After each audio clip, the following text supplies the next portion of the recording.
mag-save po ako. Based on result, 15 years na wala kang saving. Ask me why. Yung paniwala mo, hindi match doon sa gusto mo.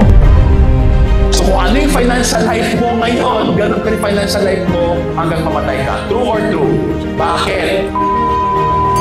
Remember, maybe when you were in grade school, tapos yung mga classmate mo, bago yung sapatos. Tapos gusto mong kabili yung sapatos. Nay, sige na. Tapos sabi na nga mo, ha? Kaya huwag ka magtaka, kahit may pera ka, mawawala. Can you experience that? Ask me why.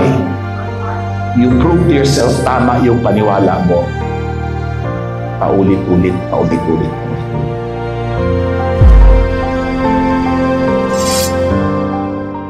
Lahat ng lalaki, ahas.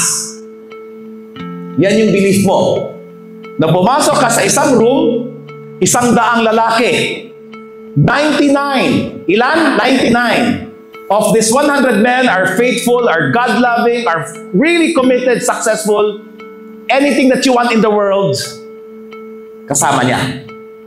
99. Ilang tao? 99. Isang ahas. Babae, saan ka mapumunta? Sa 99, sa isa. Alam mo yung sagot? Kahit kanino ka mapunta, gagawin mo siyang ahas. Why? Yun ang paniwala mo eh.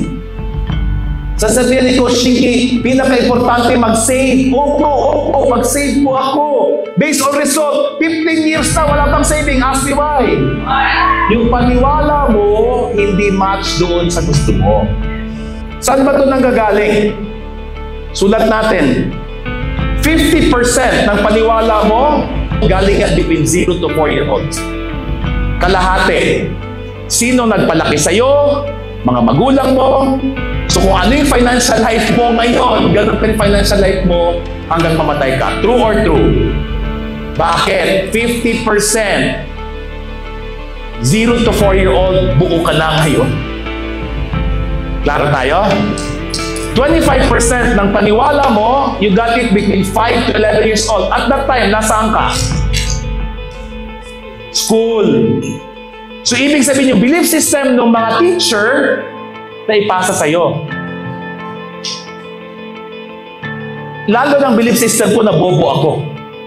Bakit? During my time, matalino ka lang pag magaling ka sa English, writing, arithmetic. So kung mali-mali yung English mo, bobo ka. Hindi ka magaling sa arithmetic, bobo ka. That's belief system is totally ingrained. So don't feel guilty, don't feel bad because that was passed on to you and you got it 100%. And now you're here to learn this, to grow you, to expand you because you don't deserve this life. Create a new belief system. 12 to 18, 25%. Sinong kasama mo? Sinong pinapaniwalaan mo? Peers. By 18 years old, buo na kung sino ka. Sabi nga, show me a child that is 7 years old, I'll tell you his future. Kaya palang hirap magbago, ang hirap mag-transform. Kasi, your mind was already brainwashed. Paano natin nakuha ito? Number 1, verbal conditioning. Ibig sabihin, narinig natin, one time, big time, and we believe it's true. Huwag daw pumasok sa kwarto madilim kasi ilang taong ka na, mumu ka pa rin. Mama. Tanda-tanda na, mama. Verbal conditioning. But here's the thing. Reinforced by 2 things. Verbal conditioning, grade is green. Repetition with emotional impact. Sige. Remember, maybe when you were in grade school, right? Tapos yung mga classmate mo, bago yung sapatos. Tapos gusto mong kabili yung sapatos. Nay, sige na. Tapos sabi na nga mo, ha? Paulit-ulit. Kaya huwag ka magtaka, kahit may pera ka, mawawala. Can you experience that? Ask me why. You prove to yourself, tama yung paniwala mo. Paulit-ulit.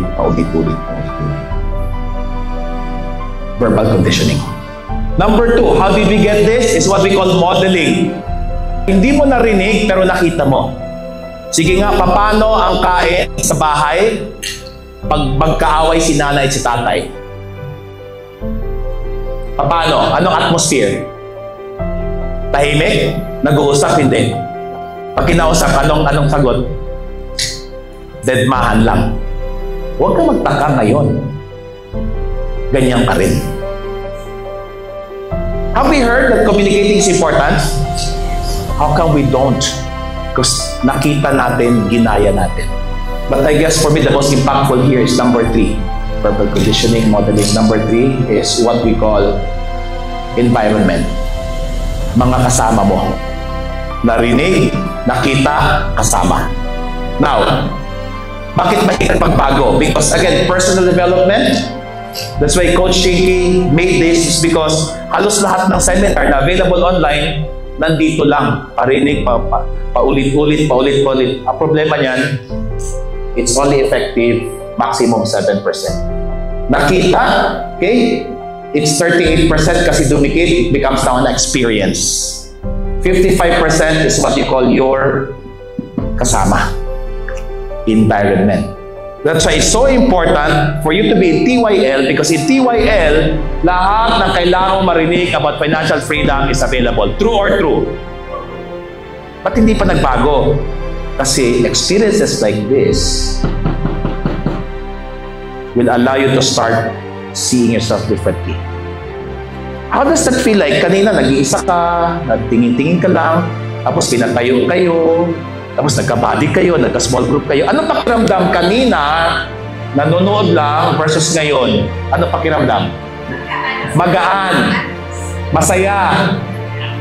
So which means, okay, na-experience ko, didikit sa akin. That means pag may seminar sa sunod, hindi ka na manonood, mag-aantay, na-experience ko sa Coach Chinky training na okay pala mag-reach out, okay pala makipagkwentuhan. Are we getting this? Why are we doing this? Because simply, we want to understand, it starts with, anong narinig ko, verbal conditioning, words, language, but you need to experience. But for that to be sustained, you need to be in a space wherein this is where you now start to allow yourself to expand and grow.